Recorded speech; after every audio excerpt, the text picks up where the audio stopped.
Nous avons vu précédemment que seule la Terre abritait la vie parmi toutes les planètes du système solaire. Nous avons vu également que l'une des conditions indispensables pour que la vie se développe sur une planète, c'est la présence d'eau à l'état liquide. Alors pour essayer de comprendre l'origine de cet état sur une planète, on va utiliser un document très important qu'on appelle le diagramme pression-température. Ce document, vous allez le trouver dans votre manuel scolaire à la page 22, il s'agit du document 1A, ce qu'on appelle également le diagramme de phase. Ce diagramme de phase, on va le mettre en parallèle avec un tableau qui vous donne les paramètres physico-chimiques sur quelques planètes rocheuses. Il doit s'agir du document 2 de votre TP2. Ici, par exemple, on vous présente les conditions physico-chimiques, c'est-à-dire température et pression atmosphérique, qui s'expriment ici en Pascal, pour 3 planètes telluriques, la Terre, Mars, Vénus et un satellite, le satellite de la Terre. Si par exemple, je souhaite placer sur ce diagramme pression-température l'état de l'eau que l'on trouve sur la Terre, je vais utiliser les informations apportées par le document qui vont me servir de coordonnées pour placer des points.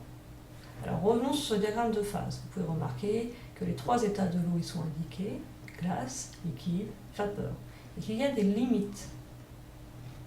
Ici, par exemple, pour passer de l'état solide à l'état liquide, je dois traverser cette limite. Si je veux que l'eau s'évapore, il va falloir que j'aille de l'état liquide à l'état gazeux, c'est-à-dire que j'aille vers la droite. Revenons à notre tableau. Je remarque que les températures vont de moins 90 à moins 58 degrés Celsius.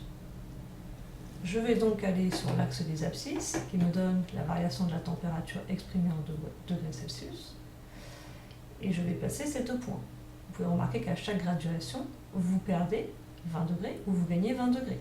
Pour placer par exemple moins 90 degrés, je vais partir de 0, je fais moins 20, moins 40, moins 60, moins 80, moins 90, à peu près.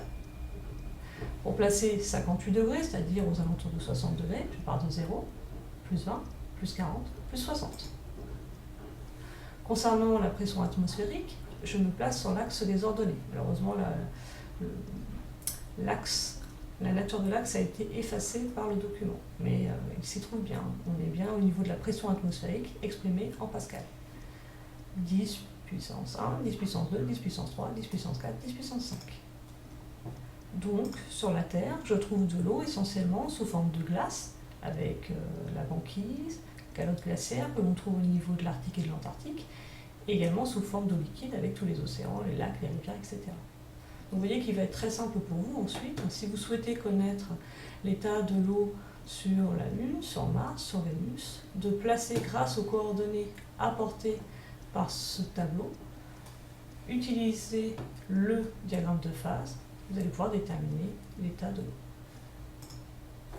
Petite remarque, souvent quand on demande à quelqu'un qu'est-ce qui détermine l'état de l'eau, ce qui arrive très vite, c'est la température, l'effet de la température. On sait très bien que pour une pression atmosphérique au niveau de Paris ou aux alentours, pour cette altitude, avec une pression de 10 puissance 5, c'est-à-dire Pascal, la pression donnée précédemment, et l'eau sera sous forme de vapeur pour une température supérieure à 100 degrés. Ce que les gens ignorent généralement, c'est qu'il y a un autre paramètre qui est celui de la pression. Donc là, c'est ce qu'on a vu précédemment.